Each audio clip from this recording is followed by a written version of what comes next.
श्री रामकृष्ण लीला प्रसंग स्वामी शारदानंद जी द्वारा लिखित पाठ संख्या 301। पंचम अध्याय। श्री रामकृष्ण देव का अहेतुक प्रेम और नरेंद्रनाथ। नरेंद्रनाथ के पूर्व जीवन के असाधारण अनुभव। निद्रा के पूर्व ज्योति दर्शन। हमने पहले ही उल्लेख किया है कि अद्भुत पुण्य संस्कारों को लेकर श्रीयुक्त नरेंद्रनाथ ने जन्म ग्रहण किया था। फलतः साधारण मनुष्य से भिन्न भावों के अनेक अनुभव उनके जीवन में इससे पहले ही होने लगे थे। दृष्टांत स्वरूप उनमें से कुछ घटनाओं का हम यहाँ उल्लेख करते हैं। नरेंद्रनाथ कहते थे, जन्म से ही नींद आने पर आंखें मूंदते ही भ्रू मध्य में एक अपूर्व ज्योति बिंदु दिखाई पड़ता था और एकाग्र मन से उसके विविध परिवर्तनों के प्रति मैं ध्यान रखता था। उसे सुभीते से देखने के लिए जिस प्रकार मनुष्य भूमि पर माथा टेक कर प्रणाम करता है, ठीक उसी तरह मैं बिछौने पर लेट जाता था। वह बिंदु विविध वर्णों में परिवर्तित होकर क्रमशः वर्धित होता हुआ बिंब रूप में परिणत हो जाता था और अंत में फूट कर मेरे सारे शरीर को शुभ्र तरल ज्योति से आवृत कर लेता था।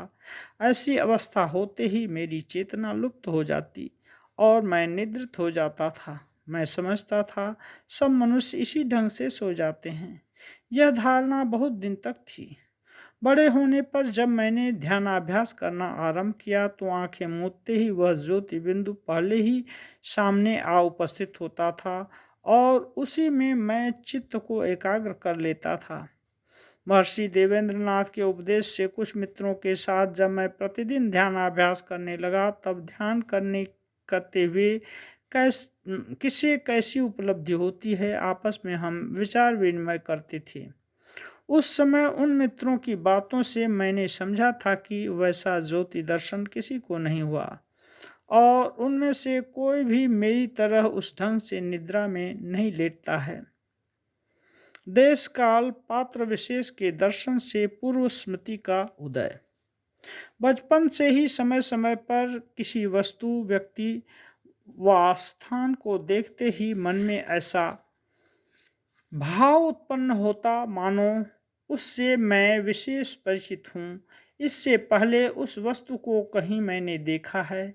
स्मरण करने की चेष्टा करता पर कुछ भी याद नहीं आता था, परंतु यह निश्चय नहीं होता था कि उनसे मैं परिचित नहीं हूँ।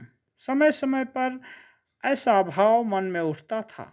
कभी मित्रों के साथ बैठकर किसी स्थान में विविध विषयों की चर्चा चल रही है, उस समय उनमें से एक ने कोई एक बात कही।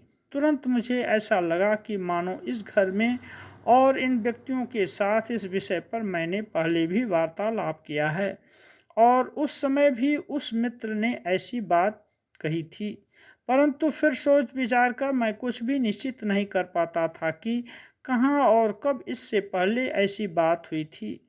पुनर्जन्मवाद के विषय में जब मैं जान गया तो सोचा, पूर्व जन्म में उस प्रकार के देश और पात्र से मैं परिचित था और उसी की आंशिक स्मृति कभी कभी मेरे मन में उस प्रकार उपस्थित हो जाया करती है।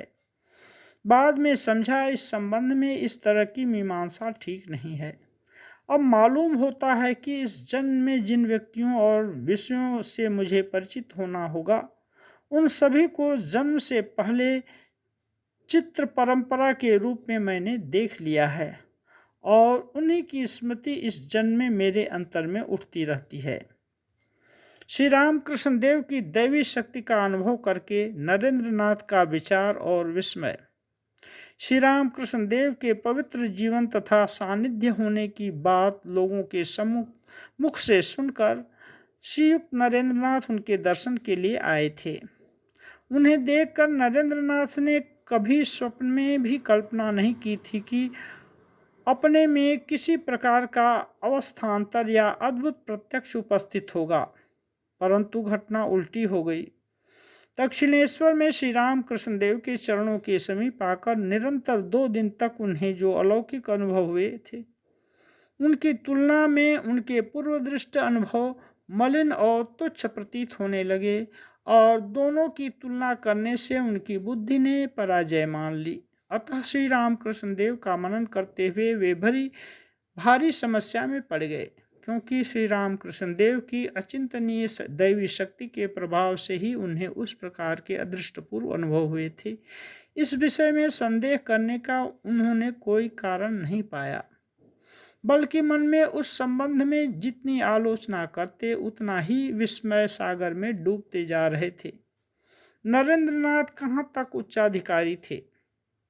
यथार्थ में श्री रामकृष्ण देव के पास आने पर नरेंद्रनाथ को एकाएक जिस प्रकार के अद्भुत अनुभव हुए थे, उन्हें सोचने पर बहुत विस्मित होना पड़ता है।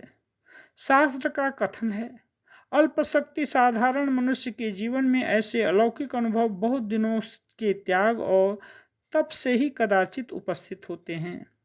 फिर किसी तरह एक बार उपस्थित होने से श्री गुरु के भीतर ईश्वर के प्रकाश की उपलब्धि करके वह मुग्ध हो जाता है तथा पूर्ण रूप से उनकी शरण में जाता है। परंतु नरेंद्रनाथ ने वैसा नहीं किया। यह कम विस्मय की बात नहीं है। साथ ही इससे यह भी जाना जाता है कि वे स्वयं आध्यात्मिक जगत में कहाँ तक उच्च अधिकारी थे। इतने उच्च आधार होने के कारण ही वे इन घटनाओं से भी अपने को भूल नहीं बैठे थे, वरन संयत रहकर श्री रामकृष्ण देव के अलौकिक चरित्र तथा आचरण की परीक्षा एवं कारण निर्धारित करने में बहुत दिनों तक अपने को नियुक्त करने में समर्थ हुए थे। किंतु साथ ही यह भी सत्य है कि अभिभूत न होने और पूर्ण रूप से शरण न लेने पर भी इस समय वे श्री रामकृष्ण देव के प्रति विशेष रूप से आकृष्ट हुए थे।